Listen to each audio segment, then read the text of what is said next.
காந்தி இருக்காருங்க, பேரு காந்தி. அவர் கைத்தறித்துறை அமைச்சர். அவரு சேலை நெய்திற்காக அறுபோடுக்காரண்டியும் சிறுத்தூர்காரண்டியும் 5 கோடி ரூபாய் இருக்கிறாராம்.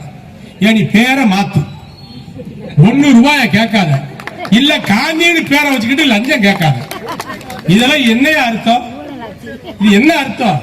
காந்தின்னு பேரை வச்சுக்கிட்டு ஒரு அமைச்சர் வச்சுக்கிட்டு எங்க இங்க இருக்க கூட்டு சங்க தலைவர் எங்கன்னு சொல்றாங்க, நாங்க எங்கேயா 5 கோடி கேட்டா, இல்லன்னா சேலைய கைத்தறியில வாங்க நெய்யறதே கிடையாது. எங்கேயாவது ஒரு விஷயத்தல்ல பெங்களூர்ல நெஞ்சு அதை கணக்கு காட்டுறாங்க. 80 ரூபாய்க்கு நெய்யிற சேலைய 30 ரூபாய்க்கு நெஞ்சு கொடுக்குறான். அப்ப யாரு வயிற்றுல அடிக்கிறாங்க? இந்த அரசாங்கம். கைத்தறி நெசவாளருடைய வயிற்றுல அடிக்கிற அரசாங்கம் இந்த அரசாங்கம். உண்டா இல்லையா?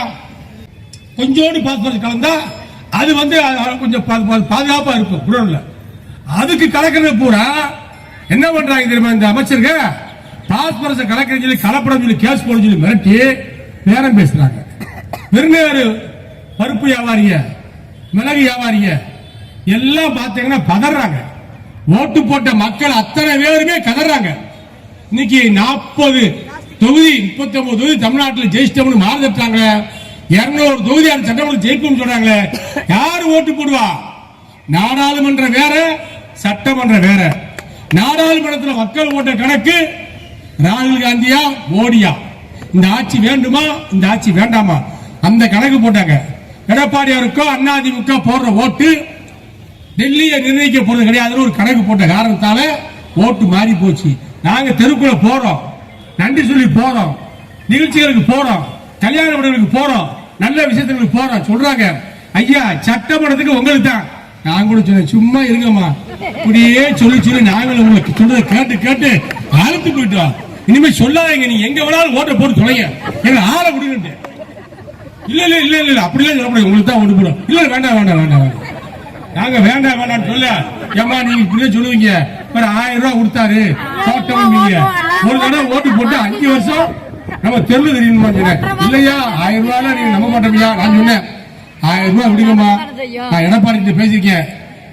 வீட்டுக்கு குடும்ப தலைவர்களுக்கு பூரா 2500 ரூபாய் எல்லோருக்கும் கொடுக்க போறோம். நாங்களும் முடிவு பண்ணிட்டோம். எங்கயா டெல்லியில பேசி ரூபாயை வாங்கி எல்லாத்துக்கும் கொடுத்துட வேண்டியது. மக்கள் சாப்பிடட்டும், சுபிச்சமா இருக்கட்டும், அதிமுக ஓட்டு போடட்டும், நெட்டலைக்கு வாக்கு போடட்டும், அதிமுக ஆட்சி வளரட்டும். உங்களுக்கான ஆட்சி. சட்டையை பிடிச்சு எங்களை நீங்க கேட்கலாம், ரோட்ல நிப்பாட்டி எங்களை கேட்கலாம். இப்ப இருக்கிற அமைச்சர்கள் எம்எல்ஏக்கள் யாரையும் பார்க்க முடியுதா? முனிசிபாலிட்டியில நைட்ல 10 மணிக்கு மேல என்ன மயிரப்புள்ள இல்லையா எம்எல்ஏக்களுக்கு? முனிசிபாலிட்டியில போய் உட்காந்துக்கிறாங்க. ஏய் வவுச்சர் ஓடுற எல்லா வவுச்சர் புக்கையும் நாங்க எடுத்துருவோம், எல்லா வவுச்சர் புக்கையும் எடுத்துருவோம்.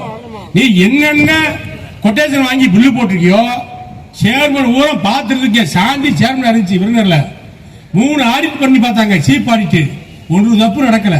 Measurement, check measurement, bill payment கரெக்டா நினைச்சாமா? இப்ப என்ன பண்றீங்க நீங்க? பூரா கொட்டேஷன், வயரை ரிப்பேர் பாக்குறேன், பல்ப ரிப்பேர் பாக்குறேன்,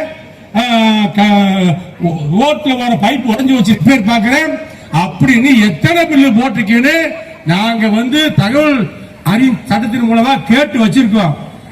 அதிமுக ஆட்சி வந்த உடனே உங்க பெண்டை கலட்டா விட மாட்டோம். நாட்டில் விருந்தினர் மக்கள் கொடுக்கின்ற வரியை, தமிழ்நாட்டு மக்கள் கொடுக்கின்ற வரியை நீங்க வாங்கி சாப்பிடுறதுக்காக பார்த்துருக்கோம். எங்களுக்கு எல்லா விஷயம் தெரியும். உனக்கெல்லாம் பயப்பட மாட்டோம், பயந்துகிட்டு இருக்க மாட்டோம். எதுவனால் சந்திக்கின்ற திறமை உள்ள வலுவான தொண்டன் அதிமுக தொண்டன்.